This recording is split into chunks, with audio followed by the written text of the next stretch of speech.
Hey lovely, in this video I'm going to share a couple of simple, straightforward tips on how to add shiny hair to your illustration. Shiny hair will make the hair look healthier, very glamorous, and it also will add a little bit of depth to your illustration. So let's get started. One of the many perks of drawing digitally is the ability to have a lot of layers, and we're really going to be utilizing this feature in Procreate today. So I'm showing you, here's the very base layer of her hair, this brown. And the next thing that I do is I add details, all of this line work here, just to show you sort of where the hair is moving. It's not perfect. We're not trying to go for photorealism here, but just giving you a sense and a little bit more information.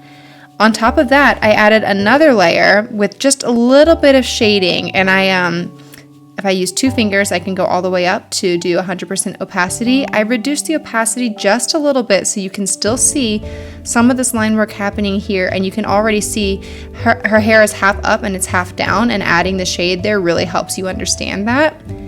Now, let's move on to all the shiny bits. So, adding another layer, hitting this plus. I love using the On The Mark textured filler liner. I'll link that below. And grab a white, whatever white you want to use, and start really just sort of roughing in where you think the highlights would go. For me, I like to put the highlights right sort of at the very top part of where the wave would be, and just keeping it really loose. Again, not trying to be super photorealistic with this, just getting the idea that there is some light happening and bouncing throughout her hair.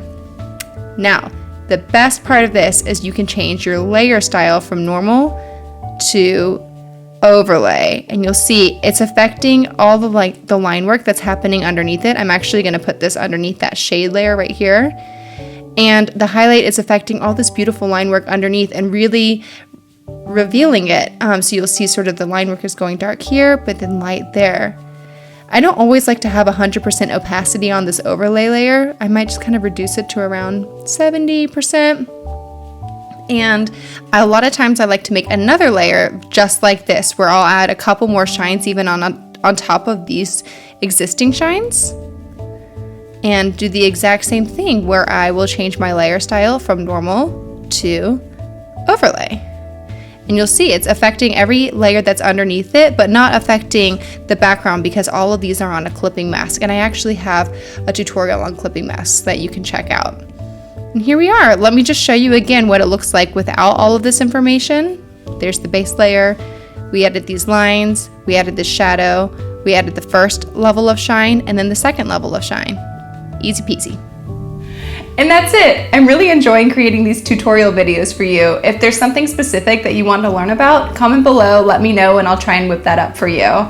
If you enjoyed this video, please consider subscribing to my channel. You can purchase my art through Etsy and follow my art journey on Instagram. Stay sparkly.